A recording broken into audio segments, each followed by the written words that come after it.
Não tem lugar para você no nosso ano novo, mãe. Vai passar sozinha mesmo. Meu filho disse sem olhar na minha cara. Não disse nada, mas peguei meu celular e fiz uma ligação rápida. Meia hora depois, uma limusine parou na frente da casa. Quando meu filho viu quem tinha vindo me buscar para a festa, o sorriso dele simplesmente desapareceu. Faltavam 3 dias para o ano novo quando meu telefone tocou. Era terça-feira, por volta das 4 da tarde. Eu estava sentada na poltrona de leitura do meu apartamento em Botafogo, aquela poltrona de tecido bege que comprei há 15 anos numa liquidação e que sempre me acolheu nos dias difíceis. Havia um livro aberto no meu colo, um romance policial que eu vinha devorando há dias, mas naquele momento exato eu não estava lendo. Estava olhando pela janela para o pão de açúcar recortado contra o céu azul do fim de tarde carioca. O sol começava a descer, tingindo tudo de laranja e rosa, aquela luz mágica que só o Rio de Janeiro tem e que sempre me encheu de gratidão por viver nesta cidade. Meu celular vibrou na mesinha de centro. O nome que apareceu na tela fez meu coração dar um pequeno salto. André, meu filho, meu único filho. Atendi no segundo toque, uma chamada de vídeo com aquele sorriso automático que toda mãe tem quando ouve a voz do filho. Oi, meu amor. Minha voz saiu animada, esperançosa. Tudo bem? Houve uma pausa do outro lado. Uma pausa breve, mas que durou tempo suficiente para eu sentir algo estranho no ar. Aquele tipo de silêncio que antecede más notícias. Meu sorriso começou a fraquejar. Oi, mãe. A voz dele estava estranha, formal, distante. Preciso falar com a senhora sobre uma coisa. A senhora.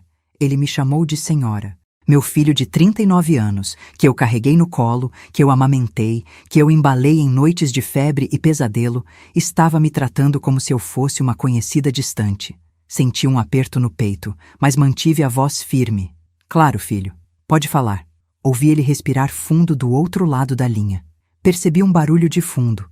Vozes abafadas, o som de algo sendo arrastado, talvez móveis sendo reorganizados. Depois, a voz dele voltou, ainda mais tensa.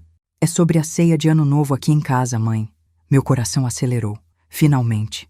Eu vinha esperando esse telefonema havia semanas, desde o início de dezembro, quando a Jéssica, minha nora, havia mencionado de passagem que fariam uma ceia especial esse ano. Eu imaginei que André estava ligando para confirmar o horário, para perguntar se eu poderia chegar mais cedo para ajudar na cozinha, ou para combinar se eu levaria a minha farofa tradicional, aquela que todo mundo sempre elogiava nos natais anteriores. Que bom que você ligou! Eu estava justamente pensando no que vou levar.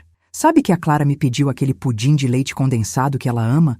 Pensei em fazer 2, um para a ceia e outro para ela levar para casa no dia seguinte e...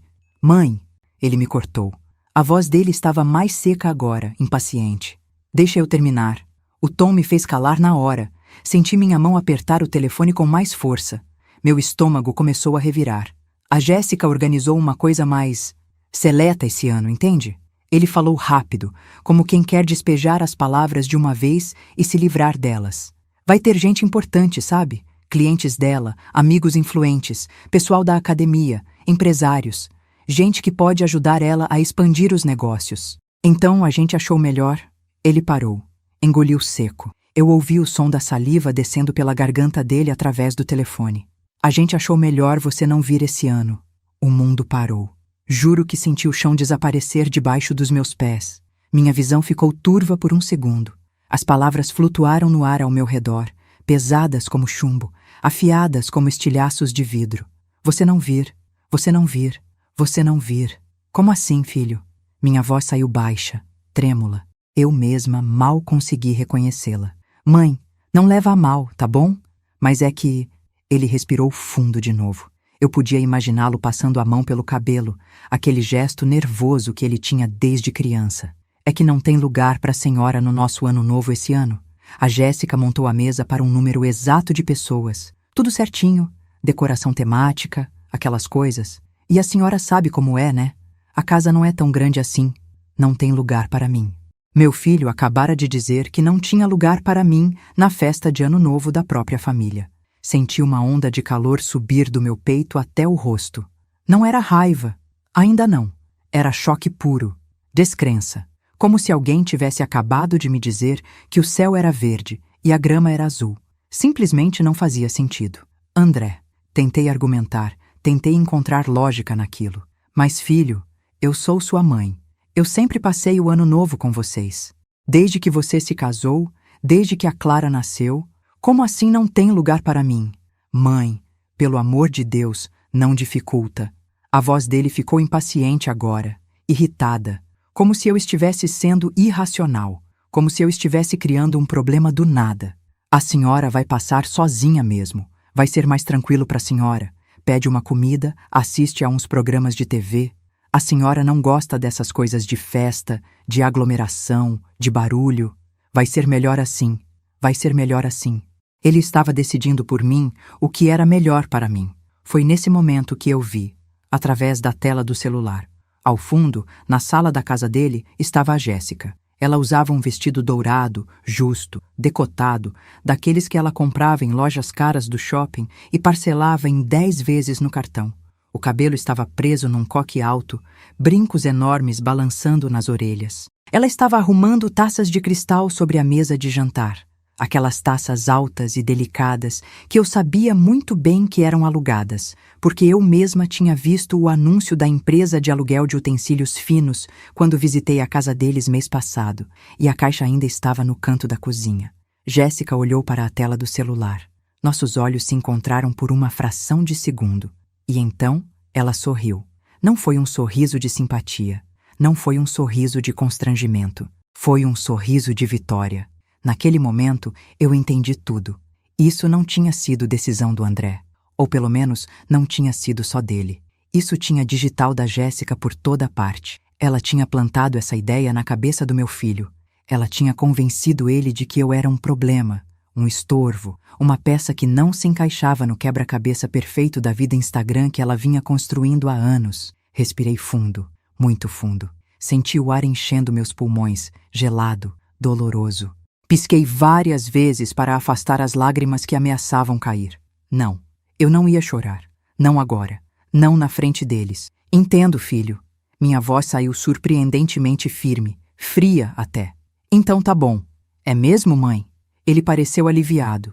Aliviado. Como se eu tivesse acabado de resolver um problema chato para ele. A senhora não está chateada? Chateada. Que palavra pequena, que palavra ridícula para descrever o que eu estava sentindo. Não, filho, está tudo bem. Forcei um sorriso que ele não podia ver, porque eu tinha desligado a câmera do meu lado.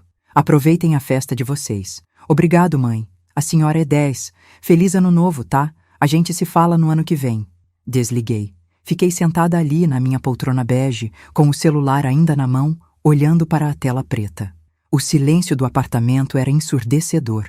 Eu podia ouvir o relógio de parede na cozinha, fazendo tic-tac, tic-tac, tic-tac. Podia ouvir o barulho distante dos carros passando na rua lá embaixo. Podia ouvir minha própria respiração, pesada, irregular. Não chorei. Já passei da idade de chorar por quem não me merece. Mas dói. Dói de um jeito que eu não sei explicar. Dói num lugar que não tem nome, que não tem remédio. Dói porque esse menino, esse homem de 39 anos, que acabara de me descartar como se eu fosse um móvel velho que não combina mais com a decoração, esse era o bebê que eu segurei nos braços pela primeira vez há quase 4 décadas, na maternidade do Hospital São Lucas, numa manhã chuvosa de março. Eu lembro do cheiro dele, aquele cheiro de bebê recém-nascido, de leite e pele macia. Lembro do peso dele nos meus braços, 3,4 kg de vida pura, de futuro, de esperança. Lembro de olhar para aquele rostinho enrugado, para aqueles olhinhos fechados e pensar: eu vou dar tudo para esse menino. Tudo que eu tenho, tudo que eu sou, tudo que eu puder ser. E eu dei. Meu Deus, como eu dei. Quando o pai dele morreu, André tinha 11 anos. 11 anos e 2 meses. Foi num acidente de carro na Via Dutra, numa sexta-feira de chuva. Roberto estava voltando de uma reunião de trabalho em São Paulo. O caminhão perdeu o freio. Foi instantâneo, disseram. Ele não sofreu, disseram. Mas eu sofri. E o André sofreu.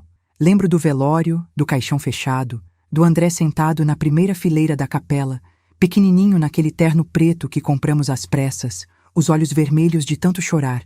Ele me apertava a mão com força, com desespero, como se tivesse medo de que eu também fosse desaparecer. Mãe, não me deixa. Ele sussurrou no meu ouvido quando desceram o caixão. Por favor, não me deixa. Nunca, meu amor. Eu abracei ele com toda a força que eu tinha. Eu vou estar sempre aqui. Sempre. E eu estive. Trabalhei que nem uma louca para sustentar nós dois. Eu era gerente de recursos humanos numa multinacional. Um cargo bom, com salário decente, mas que exigia horas e horas de dedicação. Eu chegava em casa às 8, 9 da noite, exausta, com os pés doendo de ficar o dia inteiro de salto, com a cabeça latejando de tantas reuniões e decisões. Mas eu sempre reservava energia para ele. Fazia o jantar. Perguntava como tinha sido o dia na escola. Ajudava com a lição de casa. Sentava no sofá para assistir aqueles desenhos animados que ele gostava, mesmo estando caindo de sono. Lia histórias para ele dormir até ele completar 14 anos e ficar com vergonha, dizendo que já era grande demais para isso. Paguei escola particular, Colégio Santo Agostinho, um dos melhores do Rio. 15 mil reais por ano na época. Eu parcelava no cartão, fazia malabarismo com as contas, mas ele nunca ficou sabendo das dificuldades. Nunca soube das noites em que eu sentava na mesa da cozinha, calculadora na mão, decidindo qual conta pagar primeiro, qual podia atrasar mais alguns dias. Paguei curso de inglês, cultura inglesa, 3 vezes por semana, R$ 2.500 por semestre. Paguei natação, porque ele queria entrar para o time de polo aquático do colégio. Paguei as viagens de estudo, aquelas excursões caríssimas que a escola organizava para Brasília, para o Pantanal, para não sei mais onde. Quando ele tinha 17 anos, conseguiu uma vaga para intercâmbio em Dublin, na Irlanda. 6 meses. 28 mil reais. Tudo incluído. Eu não tinha esse dinheiro. Simples assim. Não tinha. Então eu peguei um empréstimo. Assinei aqueles papéis no banco, com a mão tremendo, vendo a taxa de juros absurda que eu ia ter que pagar pelos próximos 3 anos. Mas valeu a pena, eu pensei. Valeu a pena ver o sorriso dele quando eu dei a notícia. Valeu a pena receber aquelas fotos dele na frente do Trinity College, feliz, radiante, vivendo experiências que eu nunca tive. Quando ele voltou, estava na hora de pensar em faculdade. Ele queria administração. PUC Rio. Particular, caríssima. 4 mil reais por mês, na época. Mas eu paguei. Engoli a seco e paguei cada mensalidade, cada xerox, cada livro. Dei entrada no primeiro carro dele. Um Gol Zero, vermelho, ano 2007. 15 mil reais de entrada que eu tirei das minhas economias, do dinheiro que eu vinha juntando para reformar o apartamento, para trocar aquele sofá velho da sala, para fazer aquela viagem que eu sonhava há anos. Mas tudo bem. Filho vem primeiro, né? Filho é prioridade. Quando ele conheceu a Jéssica, eu fiquei feliz. Ele estava com 28 anos. Ela com 24. Bonita, comunicativa, cheia de planos. Personal trainer, dizia ela. Empreendedora. Eu queria acreditar que ela era boa para o meu filho. O casamento foi em 2015. Jéssica queria uma festa grande. É o dia mais importante da minha vida, sogra. Ela disse com aqueles olhos brilhando de ambição. Eu sempre sonhei com um casamento de princesa. 200 convidados. Buffet no Jardim Botânico. Decoração com flores importadas. Vestido de noiva comprado em São Paulo. A conta final foi de 85 mil reais. André me pediu ajuda. Mãe, eu não consigo pagar tudo isso sozinho. O pai da Jéssica disse que só consegue entrar com 20 mil. A senhora consegue ajudar? Eu conseguia. Eu sempre conseguia. Entrei com 35 mil reais. Mais da metade das minhas economias na época. Mas eu pensei, é o casamento do meu filho. É uma vez na vida. Ele vai lembrar disso para sempre. E agora, 10 anos depois, ele estava me dizendo que não tinha lugar para mim na festa de Ano Novo. Levantei da poltrona. Minhas pernas estavam bambas, mas eu me forcei a andar até a janela.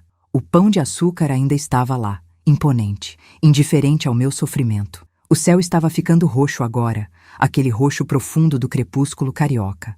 Apoiei a testa no vidro frio da janela. Fechei os olhos. E finalmente, sozinha, no silêncio do meu apartamento vazio, eu deixei uma única lágrima escorrer pelo meu rosto. Só uma. Porque eu sabia, no fundo do meu coração partido, que essa história estava longe de terminar. Só que eles não faziam a menor ideia do que estava por vir. Me diz uma coisa: se fosse você no meu lugar, ouvindo seu próprio filho dizer que não tem lugar para você na festa da família, o que você faria? Aceitaria calada? Explodiria de raiva na hora? Ou faria o que eu fiz? Deixa sua resposta aqui embaixo. Quero saber se você acha que eu agi certo ou se fui mole demais. Passei a noite do dia 29 de dezembro acordada. Não consegui dormir. Nem tentei, para ser sincera. Fiquei deitada na minha cama, de olhos abertos, olhando para o teto branco do quarto, ouvindo os sons noturnos do rio, o barulho distante de uma moto acelerando na avenida, o latido de um cachorro alguns andares abaixo, o vento fazendo as folhas da palmeira lá fora roçarem contra a janela, um som suave, quase reconfortante. Mas nada conseguia me reconfortar naquela noite. Minha mente era um turbilhão. As palavras do André ecoavam na minha cabeça, repetidamente, como um disco arranhado que não para de tocar a mesma parte defeituosa. Não tem lugar para a senhora no nosso ano novo. Não tem lugar. Não tem lugar. Não tem lugar.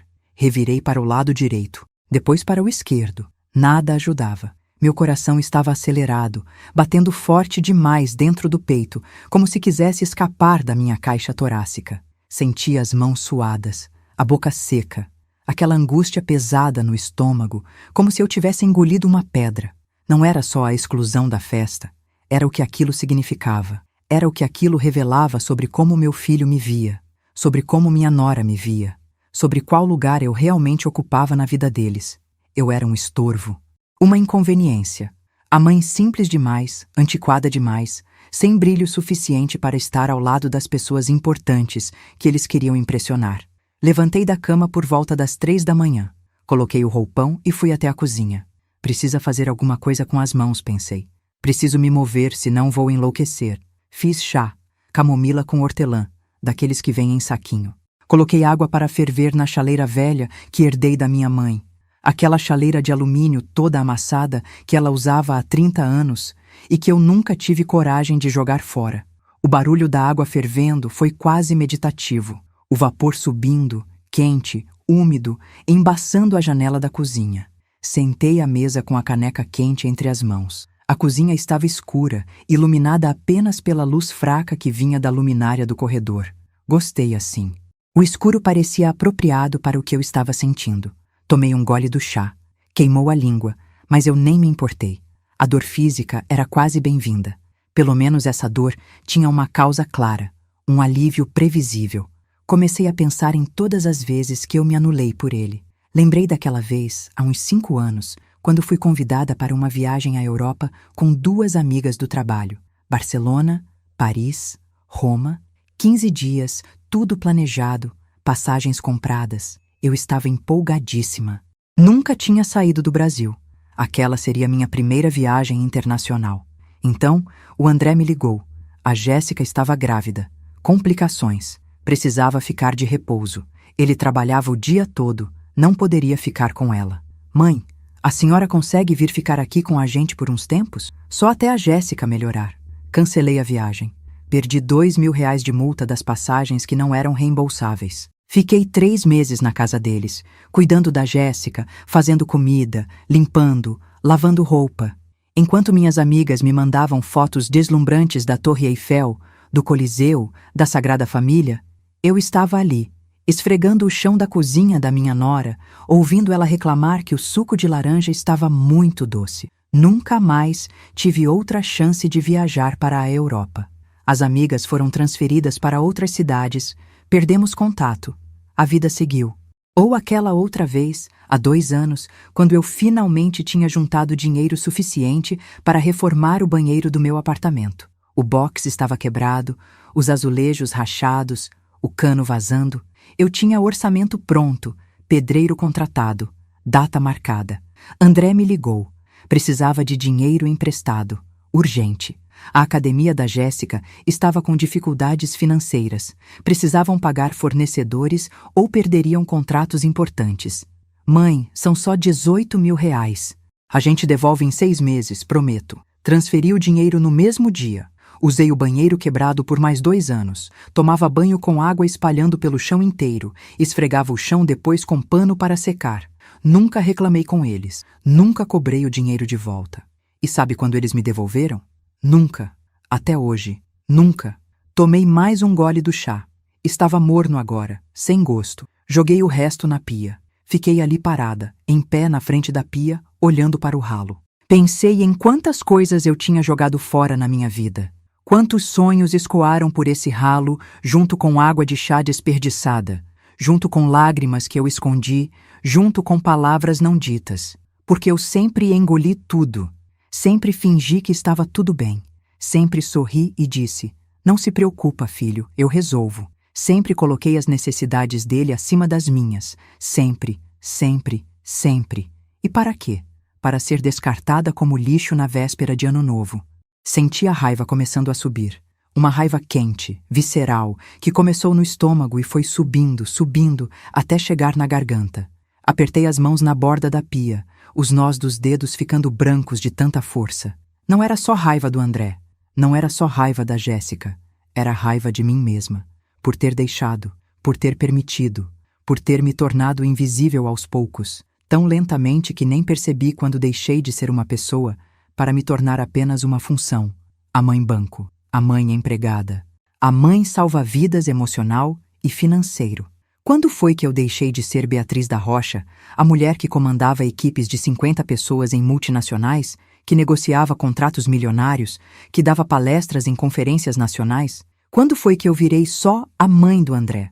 Voltei para o quarto. Eram 4:30 da manhã.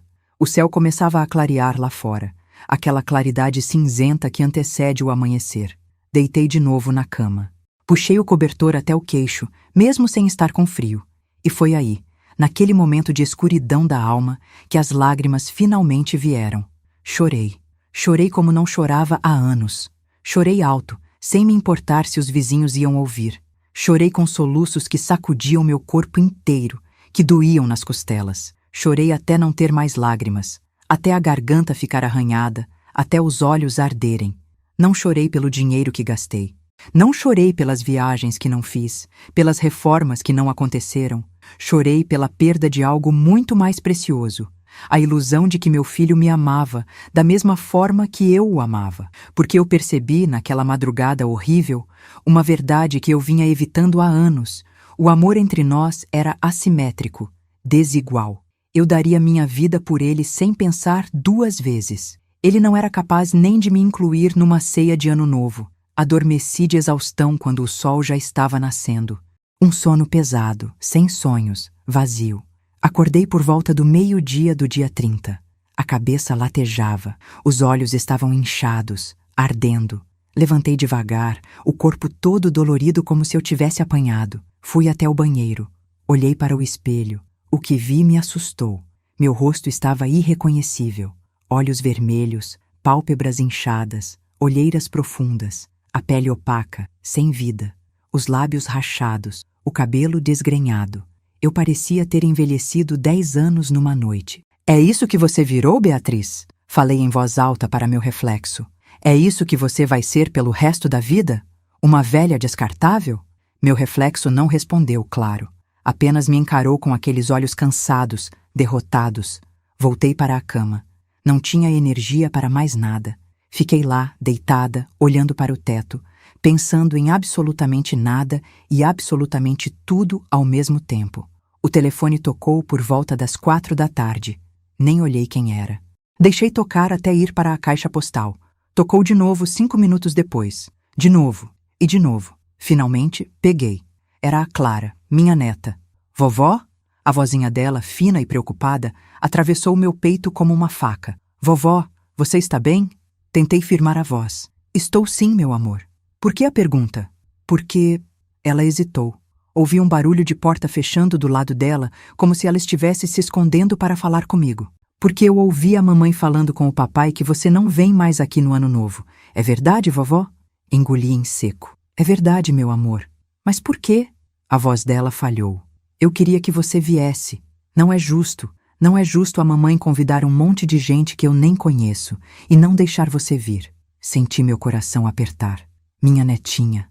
Minha Clara linda, de 11 anos, a única pessoa naquela casa que ainda me enxergava como gente. "Está tudo bem, meu amor. A vovó vai passar o Ano Novo de um jeito diferente esse ano. Mas vai ser muito bom. Você vai ver. Promete que você não está triste? Ela sussurrou. Fechei os olhos. A mentira queimou na minha língua. Prometo. Conversamos mais alguns minutos. Ela me contou sobre os planos para a festa, sobre o vestido novo que a mãe tinha comprado para ela, sobre os fogos que iriam soltar na praia. Eu fingi interesse, fingi alegria. Quando desliguei, o silêncio do apartamento voltou a me engolir. Fiquei o resto da tarde e a noite inteira ali, na cama. Não comi nada. Não tive fome. Apenas fiquei deitada, flutuando naquele espaço estranho entre a vigília e o sono, entre a raiva e a tristeza, entre o desejo de gritar e o desejo de simplesmente desaparecer. E foi nesse fundo do poço, nesse momento de escuridão total, que algo começou a mudar dentro de mim. Não foi súbito, não foi dramático. Foi como uma brasa que começa a brilhar no meio das cinzas, pequena, fraca, mas teimosa. Era dia 30 de dezembro, 6 da manhã, quando levantei da cama pela segunda vez. Dessa vez, foi diferente. Fui até o banheiro. Olhei de novo para o espelho. Dessa vez, olhei direito. Olhei com atenção. Vi as rugas ao redor dos olhos, as marcas de expressão ao redor da boca, os fios brancos no cabelo, as manchas da idade nas mãos. Mas também vi outra coisa. Vi uma mulher que sobreviveu a uma viuvez prematura. Vi uma mulher que criou um filho sozinha, que trabalhou 40 anos, que construiu uma carreira, que conquistou respeito profissional. Vi uma mulher que sempre foi discreta, não por falta de recursos, mas por escolha, por saber que verdadeiro valor não precisa de holofotes. Você não é descartável, Beatriz, eu disse para meu reflexo. Dessa vez, minha voz estava firme. Você é valiosa, e se eles não conseguem ver isso, o problema é deles, não seu. Tomei banho. Um banho demorado, quente, cuidadoso. Lavei o cabelo. Passei hidratante no corpo inteiro. Vesti uma roupa limpa, confortável. Fui até a cozinha. Fiz café fresco. Aquele cheiro maravilhoso de café coado encheu o apartamento. Torrei 2 fatias de pão. Passei manteiga. Comi devagar, saboreando. A comida tinha gosto de novo. E foi aí, naquele momento simples de um café da manhã solitário num apartamento em Botafogo, que eu tomei uma decisão. Eu não ia passar o ano novo chorando. Não ia passar escondida, envergonhada, me sentindo descartável. Eu ia me reconstruir. E então, quando estivesse inteira de novo, forte de novo, eu ia mostrar para eles quem eu realmente era. Mas para isso, eu precisaria de ajuda. E foi exatamente nesse momento que meu telefone tocou. O nome na tela do celular me fez parar com a xícara de café a meio caminho da boca. Nelson Barbosa. Fiquei olhando para aquele nome piscando no visor, meu coração acelerando de um jeito estranho, um misto de surpresa, confusão e algo que eu não conseguia nomear. Nelson Barbosa. Um nome que eu não via há décadas, mas que nunca tinha realmente saído da minha memória. Atendi no 3º toque, a voz saindo incerta. Alô? Beatriz? A voz dele atravessou os anos como se fossem dias, grave, calorosa, com aquele sotaque carioca carregado que ele nunca perdeu mesmo depois de morar tanto tempo fora. Beatriz da Rocha? Nelson. Falei o nome dele em voz alta e foi como invocar um fantasma do passado. Um fantasma bom, feliz, daqueles que a gente guarda com carinho numa gaveta secreta do coração. Meu Deus, Nelson, quanto tempo! Ele riu. Aquela risada que eu lembrava tão bem, espontânea, contagiante. 42 anos, para ser exato. Não que eu esteja contando. Sorri. Um sorriso verdadeiro. O primeiro em dias. Como você conseguiu meu número? Através do Sérgio Tavares. Lembra dele? Ele foi meu colega na faculdade e me disse que virou seu consultor financeiro há uns anos. Estávamos conversando outro dia, coisa de saudade, e seu nome surgiu. Pedi para ele me passar seu contato. Espero que você não se importe. Sérgio. Claro. Meu consultor financeiro há 25 anos. Um dos poucos homens em quem eu realmente confiava. Fazia sentido que ele e Nelson fossem amigos. Não me importo, não. Que surpresa boa ouvir sua voz. A surpresa boa seria ver seu rosto. Ele fez uma pausa. Estou no Rio, Beatriz. Passei o Natal em Búzios, na casa da minha filha, e resolvi ficar até depois do Ano Novo. Tenho um compromisso aqui, uma festa que estou organizando. Meu coração deu um pequeno salto. Você está no Rio agora? Hospedado num hotel em Copacabana. E foi justamente por causa da festa que eu liguei. O Sérgio me contou que você está sozinha no Réveillon esse ano. Que absurdo é esse, Beatriz? Uma mulher como você, sozinha numa data dessas? Senti meu rosto esquentar. Que vergonha! Sérgio tinha comentado com Nelson sobre minha situação patética, sobre como eu tinha sido descartada pelo próprio filho. É uma longa história, Nelson. Tentei manter a voz leve, mas saiu um pouco embargada. Então vem me contar pessoalmente. A voz dele ficou séria, mas gentil. Estou dando uma festa aqui no hotel onde estou hospedado. Cobertura, vista para a praia de Copacabana. Nada muito grande, umas 40 pessoas. Gente boa, interessante. Empresários, artistas, amigos antigos, comida excelente, champanhe francês, música ao vivo, e estaria infinitamente mais bonita com sua presença. Fiquei em silêncio. Minha mente estava girando. Nelson Barbosa me convidando para passar o ano novo com ele. Nelson Barbosa, o grande amor da minha juventude, o namorado que eu tive na faculdade de administração lá nos anos 80, o rapaz bonito, inteligente, cheio de sonhos, que foi estudar em Boston e nunca mais voltou, que construiu uma carreira brilhante no exterior, que virou empresário de sucesso, que eu acompanhava de longe, através de notícias de revista, de matérias na internet, sempre feliz por ele, sempre pensando, e se... Nelson, eu não sei, comecei a dizer, mas ele me interrompeu. Beatriz, não aceito não como resposta. Você merece passar a virada do ano rodeada de gente que te aprecia de verdade. Mando te buscar às 8 da noite do dia 31, vestido de gala. Prepare-se para brindar o ano novo do jeito que você merece. Havia algo na voz dele, uma firmeza, uma certeza que não deixava espaço para argumentos. Está bem. Ouvi minha própria voz concordando antes que meu cérebro pudesse processar. Eu vou. Excelente! Ele soou genuinamente feliz. Então está combinado. Até amanhã, Beatriz. Mal posso esperar para te ver depois de todos esses anos. Desligamos. Fiquei sentada ali, na mesa da cozinha, segurando o celular, processando o que acabara de acontecer.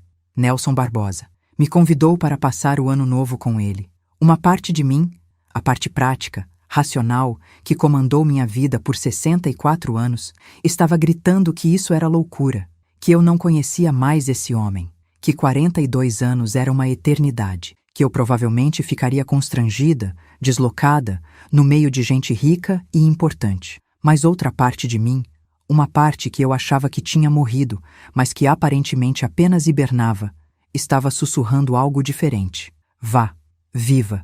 Mostre para você mesma que você ainda existe. Levantei da mesa. Fui até o quarto. Abri o guarda-roupa. Lá no fundo, protegido por uma capa de tecido, estava um vestido que eu não usava há anos. Um vestido vermelho vinho, elegante, de comprimento midi, com mangas 3/4 e decote em V discreto. Eu tinha comprado para a formatura da minha pós-graduação há 10 anos. Era de uma boutique cara, custou uma fortuna na época, mas era atemporal. Clássico. O tipo de vestido que nunca sai de moda. Tirei da capa. O tecido estava perfeito, sem manchas, sem marcas de tempo. Levei até a janela para ver melhor a luz natural. A cor continuava vibrante, viva, as costuras impecáveis. Experimentei. Entrou perfeitamente. Eu estava 5 quilos mais magra do que 10 anos atrás. Resultado de tanto nervoso, tanta angústia nos últimos meses. Então, ficou até melhor do que na época. Olhei para meu reflexo no espelho do quarto e pela primeira vez em dias vi uma mulher. Não uma mãe rejeitada, não uma avó descartada. Uma mulher, Beatriz da Rocha, 64 anos, ex-executiva, viúva, sobrevivente. Alguém que tinha vivido, amado, perdido, reconstruído. Alguém que merecia ser vista. Passei o resto do dia 30 cuidando de mim. Liguei para um salão de beleza que eu costumava frequentar e consegui marcar para o dia seguinte de manhã. Corte, hidratação, escova, manicure e pedicure. Uma limpeza de pele rápida. Separei o sapato que usaria com o vestido. Um escarpão de salto médio, confortável, em tom nude. Discreto, mas elegante. À noite, recebi uma mensagem de Sérgio Tavares. Beatriz, espero que não fique brava comigo por ter dado seu número para o Nelson. Ele me fez prometer não contar para você que estava procurando você. Queria ser surpresa, mas precisava ter certeza de que estava fazendo a coisa certa. Você merece passar um ano novo especial, minha amiga. E o Nelson é um homem bom. Aproveite, respondi. Obrigada, Sérgio, por tudo. Dormi bem naquela noite. Um sono tranquilo, reparador, sem pesadelos, sem ansiedade. Acordei no dia 31 com uma sensação estranha no peito. Era a esperança. Fui ao salão às 9 da manhã. 3 horas de cuidados. A cabeleireira cortou as pontas duplas, fez uma hidratação profunda, modelou meu cabelo em ondas suaves que caíam pelos ombros. A manicure pintou minhas unhas de um rosa nude elegante. A esteticista trabalhou minha pele até ela brilhar. Quando saí do salão ao meio-dia, me senti renovada. Cheguei em casa e comecei a me arrumar com calma. Não havia pressa, eu tinha o dia inteiro. Tomei um banho demorado. Passei um hidratante perfumado no corpo todo.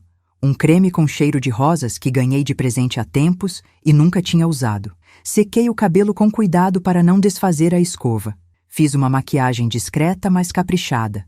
Base leve, blush suave, sombra marrom esfumada, máscara de cílios, batom cor de vinho combinando com o vestido. Vesti o vestido, coloquei os brincos de pérola que eram da minha mãe, um colar delicado de ouro, o relógio fino que ganhei na minha aposentadoria. Calcei os sapatos, peguei a bolsa de mão preta, pequena e elegante, um chale de seda bege, caso esfriasse. Eram 5 da tarde, ainda faltavam 3 horas para o carro chegar. Sentei na poltrona da sala, peguei um livro, mas não conseguia ler. Minha mente estava agitada demais. Foi então que o telefone tocou. André. Meu estômago revirou. Respirei fundo antes de atender. Alô? Mãe? A voz dele soava estranha, meio tensa. Onde a senhora está? Em casa, filho. Por quê? É que... Ele hesitou. A Clara está perguntando da senhora. Falou que queria te dar um abraço de ano novo antes da festa começar. A Jéssica disse que seria legal, sabe, para Clara não ficar chateada. Será que a senhora pode dar uma passada aqui rápido? Só para acalmar a menina. Olhei para o relógio. 7h15. Um sorriso lento se formou nos meus lábios. Claro, filho. Estou saindo agora. Chego aí em 20 minutos. Obrigado, mãe. A senhora é sempre tão compreensiva. Desliguei. Me olhei no espelho uma última vez. Ajeitei uma mecha de cabelo. Passei um pouco mais de batom. E então, saí do apartamento. Peguei um táxi na rua. Passei o endereço da casa do André. O motorista, um senhor de uns 60 anos, me olhou pelo retrovisor. A senhora está linda, se me permite dizer. Sorri. Obrigada. Indo para alguma festa especial? A mais especial da minha vida. O trânsito estava tranquilo. Chegamos na Barra em 15 minutos. Eram 7h45 quando o táxi parou em frente ao condomínio onde meu filho morava. Um condomínio de classe média alta, com portaria, jardins bem cuidados, aquelas coisas que impressionam gente que precisa ser impressionada. Desci do táxi, paguei a corrida, respirei fundo, caminhei até a portaria. O porteiro me reconheceu. Dona Beatriz, boa noite, que elegância. Obrigada, seu Marcos. Sorri para ele. Pode avisar o André que estou subindo? Peguei o elevador até o 4º andar. Meu coração estava acelerado, mas não de nervosismo. Era excitação, porque eu sabia, com cada fibra do meu ser, que os próximos minutos mudariam tudo. Toquei a campainha. André abriu a porta e congelou. O queixo do André literalmente caiu. Não é expressão. Ele realmente ficou de boca aberta, olhos arregalados, parado na porta como uma estátua de sal. Me olhou de cima a baixo, 2 vezes, 3 vezes, como se não conseguisse processar o que estava vendo. Mãe, a voz dele saiu rouca, baixa. A senhora está... Não deixei ele terminar. Passei por ele e entrei. A casa estava empolvorosa, música ambiente tocando num volume discreto, cheiro de perfume caro misturado com comida gourmet, vozes e risadas vindas da sala. Pelas frestas da porta, eu podia ver movimento, gente circulando com taças na mão. A decoração estava impecável, balões dourados e prateados nos cantos. Uma mesa de jantar enorme montada com toalha branca, louça fina, taças de cristal reluzentes refletindo a luz dos lustres. Arranjos de flores brancas e douradas em vasos altos, velas aromáticas espalhadas. Tudo alugado, eu sabia. Reconheci até a louça. Tinha visto o catálogo da empresa de aluguel outro dia numa revista na sala de espera do dentista. Vovó! A voz aguda da Clara me tirou do transe. Ela veio correndo do corredor, um vestido rosa de princesa, laço enorme no cabelo. Jogou-se nos meus braços. Você veio e está linda demais! Abracei minha neta, sentindo o cheiro de shampoo de morango no cabelo dela. Oi, meu amor. Eu prometi que viria te dar um abraço, não prometi? Foi nesse momento que Jéssica apareceu. Ela estava vindo da cozinha, uma bandeja de canapés na mão, quando me viu. Parou no meio do caminho. A bandeja quase caiu das mãos dela. Jéssica usava um vestido tomara que caia dourado, todo brilhante, com uma fenda lateral exagerada. Salto altíssimo, quase 15 centímetros. Colar de strass chamativo. Brincos enormes balançando. Cabelo escovado e preso num rabo de cavalo alto cheio de spray. Ela estava bonita, não vou mentir, mas estava gritante. Era aquela beleza que tenta muito, que quer atenção, que precisa ser validada. Nossos olhos se encontraram. Eu vi o momento exato em que ela percebeu. Percebeu que eu estava elegante. Elegante de verdade. Não tentando ser, sendo. Sogra. Ela colocou a bandeja numa mesa lateral, forçou um sorriso que não chegou nem perto dos olhos.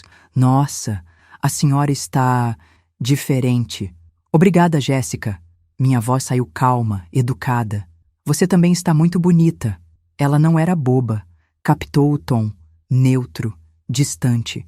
Não era um elogio de verdade. Era um protocolo social. Mas olha, ela deu uma risadinha nervosa, olhou para o relógio de pulso dourado, enorme, também berrante. A festa já começou, né? Os convidados já estão aí. Não dá para ficar muito tempo, porque... Foi quando o interfone tocou. Um toque longo, alto, cortando a música ambiente. André, que ainda estava parado perto da porta de entrada, pareceu sair do transe. Olhou para o interfone na parede, confuso. Quem será? Já chegou todo mundo. Ele apertou o botão. Alô? A voz do porteiro seu Marcos veio clara, alta, pelo viva voz. E ele soava impressionado. Senhor André, tem uma limusine aqui na portaria. Uma limusine branca, enorme. O motorista está pedindo para subir. Disse que veio buscar a dona Beatriz da Rocha. O silêncio que caiu sobre a sala foi ensurdecedor. A música parecia ter ficado mais baixa. As conversas cessaram. Ouvi passos vindo em direção da sala de estar, convidados curiosos querendo saber o que estava acontecendo. André estava pálido. Limusine? Que limusine? Mãe, o que? Jéssica tinha os olhos arregalados. Sogra, o que está acontecendo? Alisando meu vestido com calma, ajeitei a alça da bolsa de mão no ombro. Olhei para meu filho, depois para minha nora. Sorri. Um sorriso pequeno, tranquilo, quase divertido. É minha carona, filho. Eu avisei que ia passar um ano novo maravilhoso, lembra?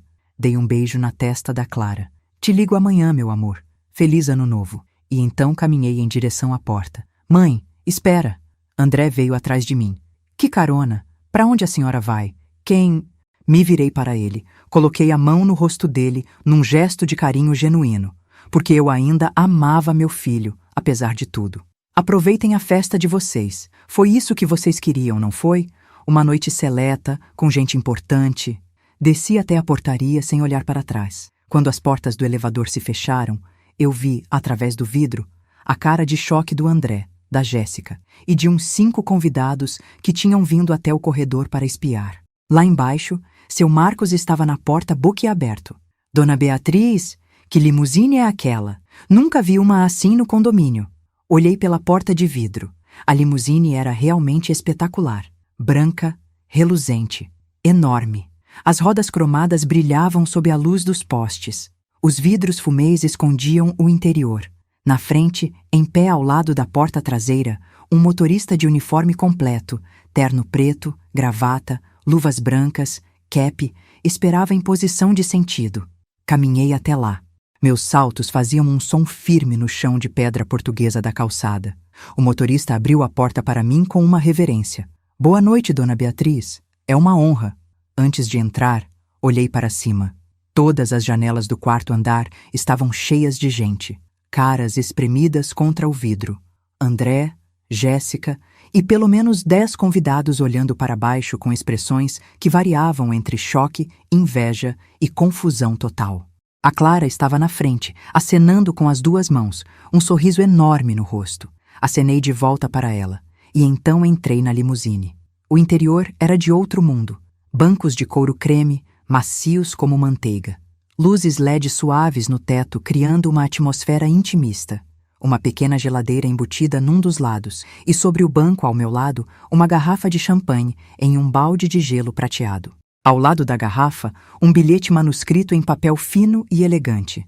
Para a mulher mais linda do Réveillon. Mal posso esperar para brindar contigo à meia-noite. Nelson. Encostei a cabeça no banco macio, fechei os olhos, respirei fundo. E então, sozinha no interior luxuoso daquela limusine, eu ri alto, ri livre, ri com uma alegria que eu não sentia há anos. A limusine deslizou pelas ruas do Rio. O motorista era discreto, silencioso. Música clássica suave tocava em volume baixo. Pelas janelas fumês, eu via a cidade passando. As luzes de Natal ainda acesas em alguns prédios. As pessoas nas calçadas, vestidas de branco, se encaminhando para festas, praias, reuniões. Atravessamos a Barra. Passamos pela Avenida das Américas. Pegamos o caminho de volta para a Zona Sul.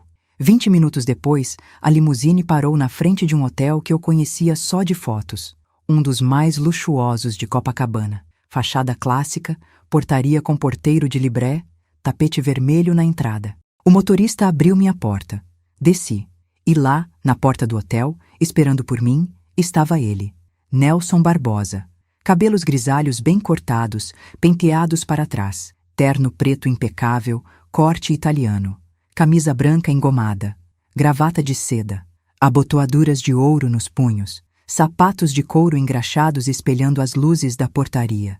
Ele era mais alto do que eu lembrava. Ou talvez eu tivesse esquecido o quanto ele era imponente. Ombros largos, postura ereta.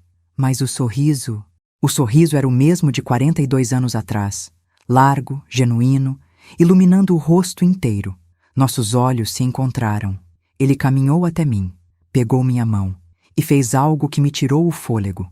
Beijou o dorso da minha mão, devagar, olhando nos meus olhos. Beatriz. A voz dele estava carregada de emoção. 42 anos, e você continua tirando meu fôlego. Senti meu rosto esquentar. Nelson. Não. Ele sorriu. Não diga nada agora. A noite está só começando. Vem. Ofereceu o braço. Segurei. Entramos no hotel. O saguão era deslumbrante. Mármore por todo lado. Lustres de cristal pendendo do teto alto. Funcionários uniformizados cumprimentando com reverências. Música de piano ao vivo vindo de algum lugar. Pegamos o elevador. Nelson apertou o botão da cobertura. Espero que você goste de alturas. Ele sorriu de lado. Quando as portas do elevador se abriram, eu entendi o que ele quis dizer. A cobertura era inteiramente envidraçada. Paredes de vidro do chão ao teto, oferecendo uma vista de 360 graus do Rio de Janeiro. De um lado, a praia de Copacabana se estendia iluminada.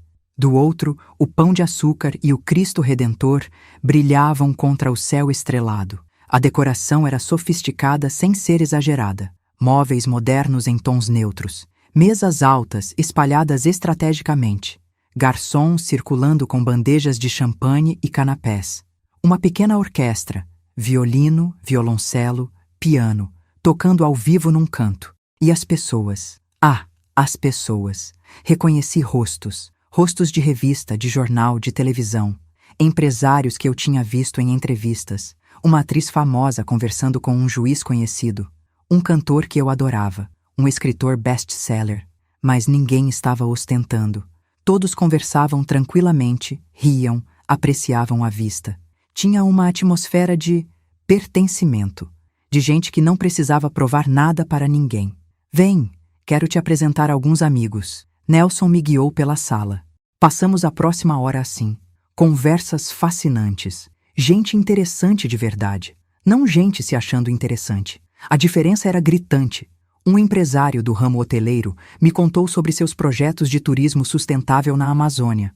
Uma médica pesquisadora me falou sobre os avanços em tratamento de Alzheimer. O escritor me presenteou com uma cópia autografada do último livro dele. E Nelson? Nelson ficou ao meu lado o tempo todo. A mão dele no meu braço, nas minhas costas, me guiando, me apresentando, sorrindo orgulhoso toda vez que alguém me elogiava. Esta é Beatriz da Rocha, ele dizia, a mulher mais inteligente que conheci na faculdade, ex-executiva brilhante de RH, e a única que escapou das minhas mãos 42 anos atrás. As pessoas riam. Eu corava. Por volta das 11, Nelson me levou para a varanda. Estava vazia naquele momento, todos dentro aproveitando a música e a comida. O vento batia suave. O som das ondas chegava até ali de cima. As luzes da cidade piscavam como vagalumes gigantes. Obrigada, eu disse olhando para ele, por me salvar dessa noite. Nelson pegou minhas mãos. Olhou bem nos meus olhos.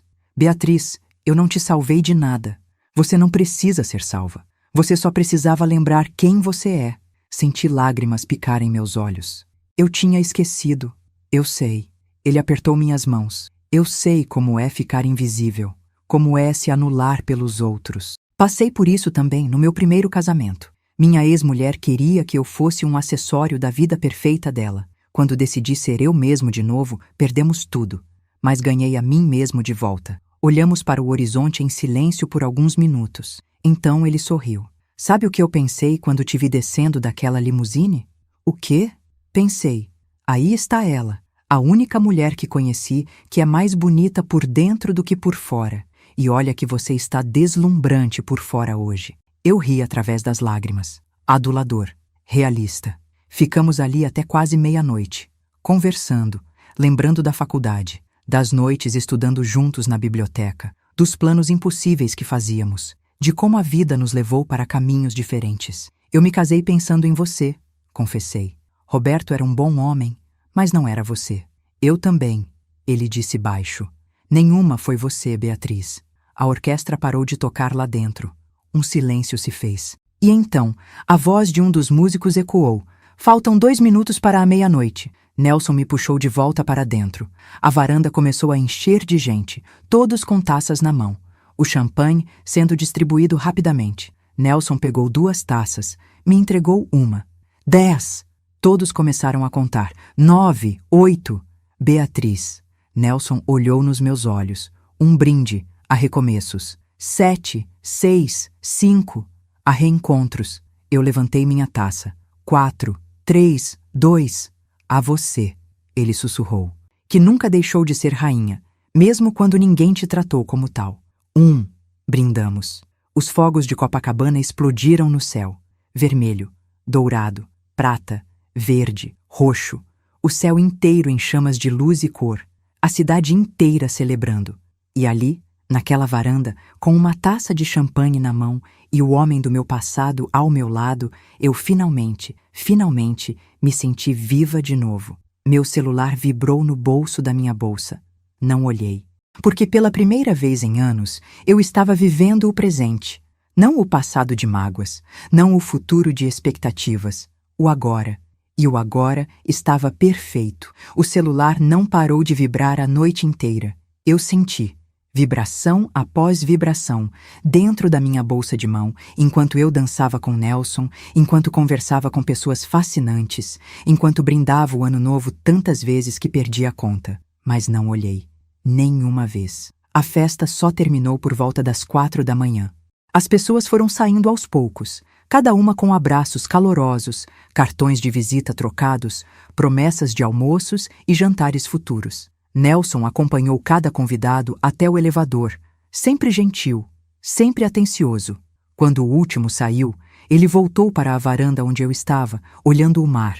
O sol começava a clarear no horizonte, tingindo tudo de rosa e laranja. Cansada? Ele perguntou, ficando ao meu lado. Exausta, feliz, exaustamente feliz. Ele riu. Quer que eu te leve para casa? Olhei para ele, para aquele homem que me fez sentir vista de novo, valorizada de novo, viva de novo. Não ainda, só mais alguns minutos aqui. Quero guardar isso na memória. Ficamos ali, em silêncio confortável, vendo o rio acordar. Os primeiros raios de sol batendo nas águas de Copacabana.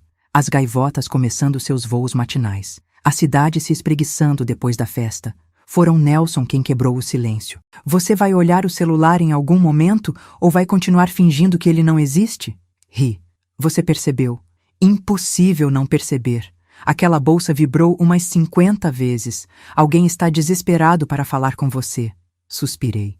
Meu filho, com certeza. Então talvez seja a hora de ver o que ele quer. Peguei o celular. A tela acendeu. 57 mensagens não lidas. 17 chamadas perdidas. Todas do André. Algumas da Jéssica. 3 até da Clara. Abri as mensagens do André. Li em ordem cronológica. 23h47. Mãe, que limusine era aquela? 23h52. Mãe, onde a senhora está? Que festa é essa que a senhora foi?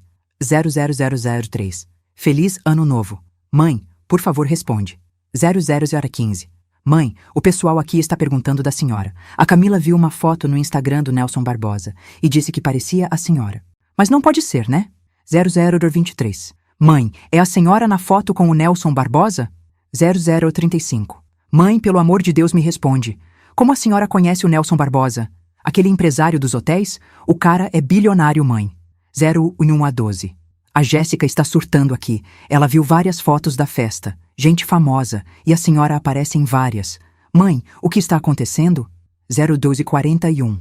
Mãe, preciso muito falar com a senhora. Por favor, é urgente. E assim foi. Mensagem após mensagem de desespero crescente. As mensagens da Jéssica eram ainda melhores. 00h28. Sogra, desculpa qualquer coisa que eu falei. A gente não sabia que a senhora conhecia gente importante assim. 0105. Sogra, a senhora pode me adicionar no Instagram do Nelson Barbosa? Seria muito bom pro meu negócio. 0153. Sogra? Mostrei algumas para o Nelson. Ele leu e balançou a cabeça rindo. Clássico. Ignoram você quando acham que você não serve para nada. Rastejam quando descobrem seu valor. É tão patético. Falei, guardando o celular de volta. É humano. Mesquinho, mas humano. Ele me olhou sério. A pergunta é, o que você vai fazer agora? Pensei por um momento. Vou para casa. Vou dormir. E amanhã, ou melhor, hoje mais tarde, quando eu acordar, eu vou responder. Nelson mandou me levar para casa na limusine. A mesma. Branca, reluzente, impossível de não ver. O motorista me deixou na porta do meu prédio em Botafogo às 5h30 da manhã. O porteiro do meu prédio, seu Antônio, quase caiu da cadeira quando me viu descendo da limusine de vestido de gala.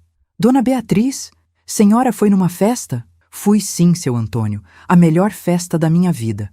Subi para o apartamento, tirei o vestido com cuidado, pendurei na capa protetora de volta, tirei a maquiagem, tomei um banho rápido, coloquei um pijama confortável e então, pela primeira vez em dias, dormi o sono dos justos. Acordei às 2h. O sol entrava forte pela janela do quarto. Espreguicei, me senti leve.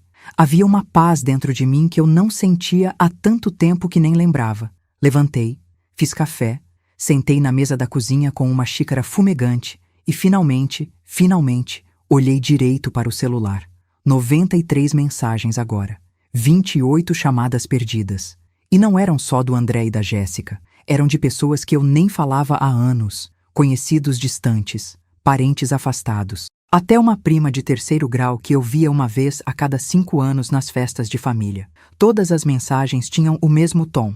Beatriz, vi as fotos, que linda, conta tudo. Mas havia uma mensagem que me chamou a atenção. Era de Sérgio Tavares, meu consultor financeiro. Beatriz, espero que tenha aproveitado a noite. O Nelson me ligou hoje de manhã, estava radiante. Disse que fazia décadas que não se sentia tão feliz. Obrigado por dar uma chance a ele. E já que estamos falando, preciso marcar uma reunião com você essa semana. Nada urgente, mas tem alguns assuntos que precisamos revisar. Abraço, respondi. Obrigada por tudo, Sérgio. Pode ser na quinta-feira? Ele respondeu imediatamente. Perfeito. Meu escritório, 10 horas. Até lá. Então respirei fundo e liguei para o André. Ele atendeu no primeiro toque. Mãe! A voz dele saiu alta, aflita. Graças a Deus. A senhora está bem? Onde estava? Por que não respondeu? Estou bem, filho. Estava dormindo. Foi uma noite longa. Mãe, a gente precisa conversar. Pode ser hoje? Agora? Eu vou aí. Olhei para o relógio. 2h30 da tarde do dia 1º de janeiro. Pode vir. Mas sozinho, André. Só você. Houve uma pausa. A Jéssica quer vir também. Eu disse sozinho. Outra pausa. Mais longa. Tá bom, mãe. Tá bom. Saindo agora. Desliguei. Troquei o pijama por uma roupa simples. Calça jeans, blusa branca de algodão. Prendi o cabelo num coque baixo. Nada de maquiagem. Eu não precisava me arrumar para essa conversa. O interfone tocou 40 minutos depois. Dona Beatriz, seu filho está aqui. Pode mandar subir, seu Antônio. Abri a porta antes dele bater. André estava no corredor, de bermuda e camiseta, cabelo bagunçado, olheiras profundas. Parecia que ele também não tinha dormido. Oi, mãe. Ele me abraçou. Aquele abraço apertado, meio desesperado. Retribuí, mas sem a intensidade de sempre. Deixei os braços caírem primeiro. Entra. Ele entrou. Olhou ao redor do apartamento como se estivesse vendo pela primeira vez. Sentou no sofá, nervoso, as mãos entrelaçadas, a perna balançando sem parar. Sentei na poltrona em frente. Esperei. Mãe, Ele começou. Parou, respirou fundo. Eu preciso te pedir desculpas. Fiquei em silêncio. Eu fui um idiota. Ele continuou, a voz tremendo. Um idiota egoísta. A senhora é minha mãe. A senhora me criou sozinha. Trabalhou tanto, me deu tudo. E eu te excluí da nossa festa porque a Jéssica disse que não ia combinar com os convidados. Ainda não falei nada. Mas, mãe, eu não sabia. Eu não sabia que a senhora conhecia o Nelson Barbosa. Eu não sabia que a senhora tinha contatos assim que... Levantei a mão. Ele parou de falar na hora. Para, André. Para aí mesmo. Minha voz estava calma, mas firme. Você está pedindo desculpas pelo motivo errado. Ele piscou, confuso. Como assim? Você está se desculpando porque descobriu que eu conheço gente importante, porque viu que eu frequento lugares caros, porque de repente eu me tornei útil de novo para você e para a Jéssica. Não, mãe, não é isso. É sim, cortei. É exatamente isso. Se eu tivesse passado o ano novo sozinha no meu apartamento, comendo uma comida congelada, assistindo televisão, você estaria aqui agora? Estaria pedindo desculpas? Ele abriu a boca. Fechou. Não tinha resposta. Vou te contar uma coisa, filho. Eu sempre tive uma vida discreta por escolha. Sempre ganhei bem. Sempre investi com inteligência. Sempre tive contatos profissionais sólidos. Nelson foi meu namorado na faculdade, muito antes de você nascer. Nós perdemos contato quando ele foi estudar fora, mas ele nunca deixou de ser meu amigo. O Sérgio Tavares, meu consultor financeiro, é amigo dele. O mundo é pequeno. André estava pálido. Eu nunca ostentei porque não é meu estilo. Não preciso impressionar ninguém. Mas você... Olhei bem nos olhos dele. Você se envergonhou de mim. Não porque eu sou pobre, mas porque você achou que eu era simples demais, sem brilho suficiente, sem status suficiente. Mãe, Você esqueceu, André, que fui eu quem te ensinou que caráter vale mais que aparência, que respeito vale mais que dinheiro, que família não se mede por utilidade. Ele começou a chorar, lágrimas grossas descendo pelo rosto. Me desculpa, mãe. Me desculpa, me desculpa, me desculpa. Levantei, fui até ele, sentei ao lado dele no sofá, peguei a mão dele. Eu te perdoo, filho, porque eu te amo, porque você é meu filho e isso nunca vai mudar. Ele me abraçou, soluçando. Mas continuei, afastando ele gentilmente para olhar nos olhos dele. As coisas vão ser diferentes agora. Ele secou as lágrimas. Como assim?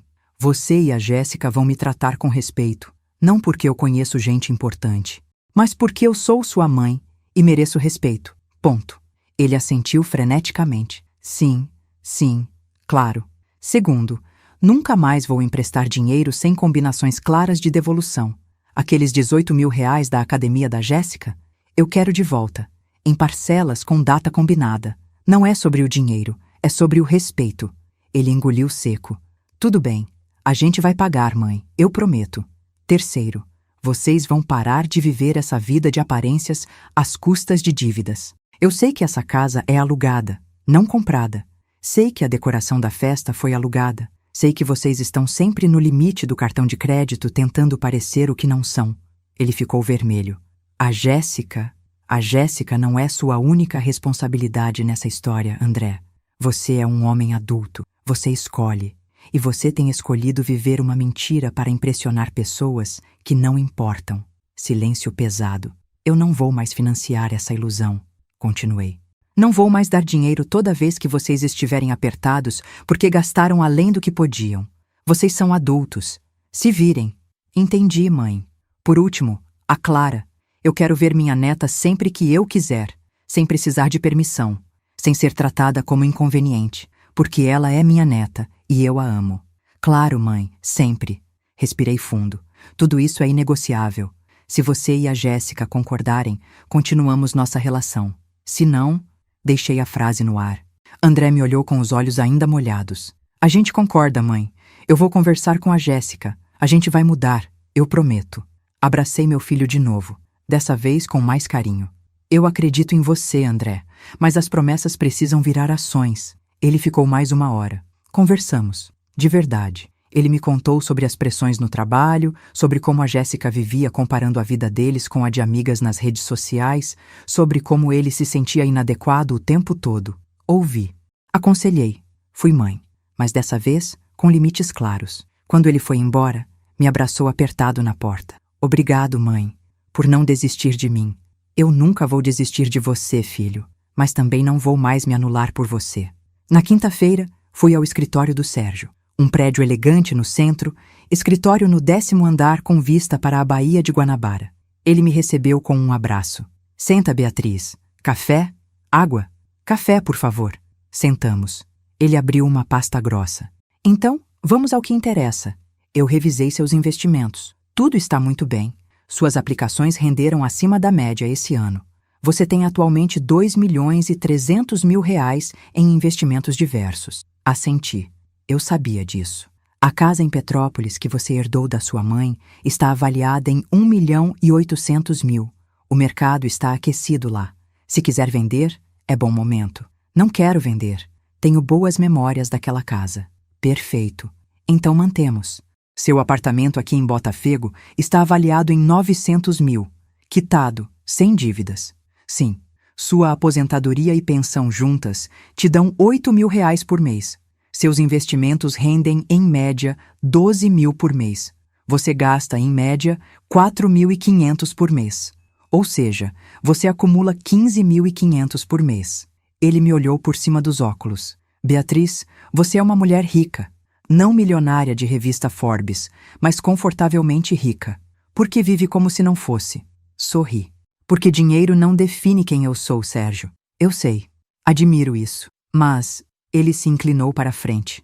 Você também não precisa se privar de coisas que te fariam feliz. Eu não me privo. Não? Quando foi a última vez que você viajou? Que comprou uma roupa nova sem ser em liquidação? Que foi a um restaurante caro só porque quis? Fiquei em silêncio. Olha, eu não estou dizendo para você virar consumista, mas você trabalhou 40 anos, economizou, investiu com inteligência, criou um filho sozinha. Merece aproveitar um pouco, não acha? Talvez. E já que estamos falando nisso, ele sorriu. O Nelson me autorizou a te contar uma coisa. Ele está planejando uma viagem à França em março. 1 mês em Paris, com passeios pela Provença, pela região do Loire. Ele quer te convidar. Meu coração acelerou. França? França. Todos os custos pagos, obviamente. Ele foi bem claro nisso. Mas ele queria saber se você teria interesse antes de fazer o convite oficial. Paris. A cidade que eu tinha sonhado conhecer 5 anos atrás, e cancelei tudo pela Jéssica. Eu preciso pensar. Pensa. Mas Beatriz? Sérgio me olhou sério. Não deixa a vida passar. Você tem 64 anos, saúde, dinheiro e um homem maravilhoso interessado em você. Aproveita. Saí do escritório do Sérgio com a cabeça girando. França. Nelson. Uma vida que eu tinha deixado para trás 42 anos atrás. Será que ainda tinha tempo de recomeçar? Os dias seguintes foram uma loucura. Jéssica me ligou.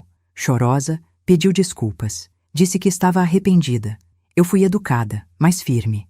Jéssica, você pode continuar casada com meu filho, mas comigo, você perdeu o direito à intimidade. Vai me tratar com respeito porque sou a mãe dele.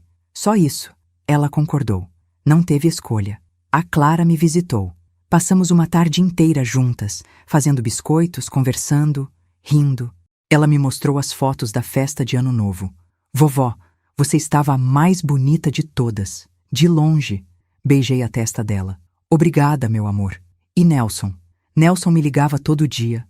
Conversas longas, gostosas. Ele me contava sobre os hotéis dele, sobre os projetos novos. Eu contava sobre minha vida, meu trabalho antigo, minhas memórias. Rimos, lembramos, nos conhecemos de novo. E então, numa quarta-feira à tarde, ele me convidou para jantar. Um restaurante elegante em Ipanema. Vista para o mar. Menu degustação. Vinho francês. Foi no meio da sobremesa, um soufflé de chocolate que derretia na boca, que ele pegou minha mão. Beatriz, eu tenho uma pergunta. Pode fazer. Vem comigo para Paris. Olhei nos olhos dele. Olhos que tinham visto o mundo, que tinham vivido tanto, mas que ainda brilhavam com aquela centelha de juventude quando olhavam para mim. Nelson, 1 mês. Só nós dois, conhecendo a cidade, comendo bem, conversando, rindo, sem pressão, sem compromisso, só vivendo. E se não der certo? Ele sorriu. E se der? Pensei em tudo que eu tinha vivido, nas décadas de sacrifício, nas viagens canceladas, nos sonhos adiados. Pensei no quanto eu tinha me anulado. E pensei, nunca mais. Sim, falei apertando a mão dele. Eu vou. O sorriso que iluminou o rosto dele foi a coisa mais linda que vi em muito tempo. Então começa a fazer as malas. Partimos dia 15 de março. E assim foi. Contei para o André. Ele ficou feliz por mim. Genuinamente feliz. Vi nos olhos dele. Contei para a Clara. Ela pulou de alegria. Vovó vai para Paris. Igual princesa. Comprei roupas novas. Não em liquidação. Em lojas boas, com vendedoras atenciosas. Gastei sem culpa. Marquei cabeleireiro, manicure, cuidei de mim. No dia 14 de março, véspera da viagem, o André apareceu no meu apartamento. Mãe, vim trazer uma coisa. Ele me entregou um envelope. Abri. Era um cheque. 18 mil reais. A gente vendeu o carro da Jéssica. Pegamos um mais simples, usado. Sobrou isso. Estou te devolvendo. Olhei para meu filho. Ele estava diferente, mais leve, mais honesto. Obrigada, filho. Obrigado por não desistir de mim, mãe. Abracei ele. Nunca vou desistir, mas também nunca mais vou me esquecer de mim. No dia 15 de março, Nelson me buscou às 7 da manhã. Limusine de novo, mas dessa vez ele estava dentro. Quando entrei, ele me beijou o rosto. Pronta para as aventuras? Mais do que nunca. O voo foi tranquilo. Primeira classe. Assento que virava cama. Champanhe.